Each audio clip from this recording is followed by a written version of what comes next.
ભારતમાં દરરોજમાં કરોડો લોકો નાણાકીય અને લેવડ-દેવડ માટે જેમાંથી યુપીઆઈમાં અને પેમેન્ટમાં લોકો ઉપયોગ કરે છે. તાજેતરમાં લોકોમાં એક નવું બિલ પસાર કરવામાં આવ્યું છે, જે પગલે જે ડિજિટલ ટ્રાન્ઝેક્શનમાં જે ભવિષ્યમાં ચાર્જમાં વસૂલમાં કાનૂની જોગવાઈ જોઈ છે, જેથી તમામ વપરાશમાં આને સમજવું જરૂરી અને કે આ કાયદાનું પાલન થવાનું અને કે આજથી તમારા ખિસ્સામાં પર પૈસા કપાવવાના શરૂ થઈ જશે. હાલમાં જે યુપીઆઈમાં સેવા યુપીઆઈ સંપૂર્ણ મફત છે. સામાન્ય નાગરિક યુપીઆઈ પેમેન્ટમાં પર ચાર્જ ચૂકવવો પડશે. સરકારે યુપીઆઈ વાપરતા સામાન્ય ગ્રાહકો પર કોઈ પણ નવા ટેક્સ કે લાગુ કર્યા નથી અને આ દ્વારા સરકારે માત્ર પોતાની પાસે અધિકારો અનામત રાખ્યા છે. ભવિષ્યની જરૂર માટે અમુક ચોક્કસ પ્રકારની digital payment MDR merchant cache વસૂલ કરી નિર્ણય લઈ શકાય. ડિજિટલ ટ્રાન્ઝેક્શનમાં પ્રક્રિયા સરળમાં સુરક્ષિત બનાવવા માટે બેંકો અને પેમેન્ટ સર્વિસ પ્રોવાઇડર્સ જેમ કે Google pay, phone pay, Paytm અને અનેક ટેકનિકલ ઇન્ફ્રાસ્ટ્રક્ચર પૂરો પાડે છે, જેમાંથી સેવા બદલવાની ફ્રી પ્રોસેસમાં પ્લેટફોર્મ માટે મળે અને એમડીઆર કહેવામાં ઝીરો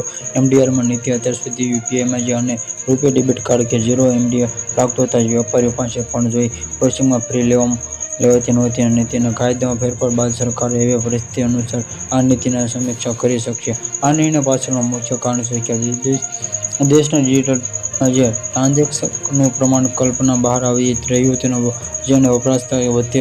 બેંકોમાં પેમેન્ટ કંપનીઓ માટે સુરક્ષા માટે નેટવર્કમાં ઇન્ફ્રાસ્ટ્રક્ચર જેમાંથી જાળવવામાં ખર્ચ વધે છે અને સિસ્ટમને સતત કાર્યરત સુરક્ષિત રાખવા માટે આર્થિક સંશોધન મુજબ આથી સરકારે ભવિષ્યની જરૂરિયાત ધ્યાનમાં રાખીને નીતિ અને નિર્ણય લેવા માટે ક્ષમતા પોતાની પાસે રાખવા માંગે છે.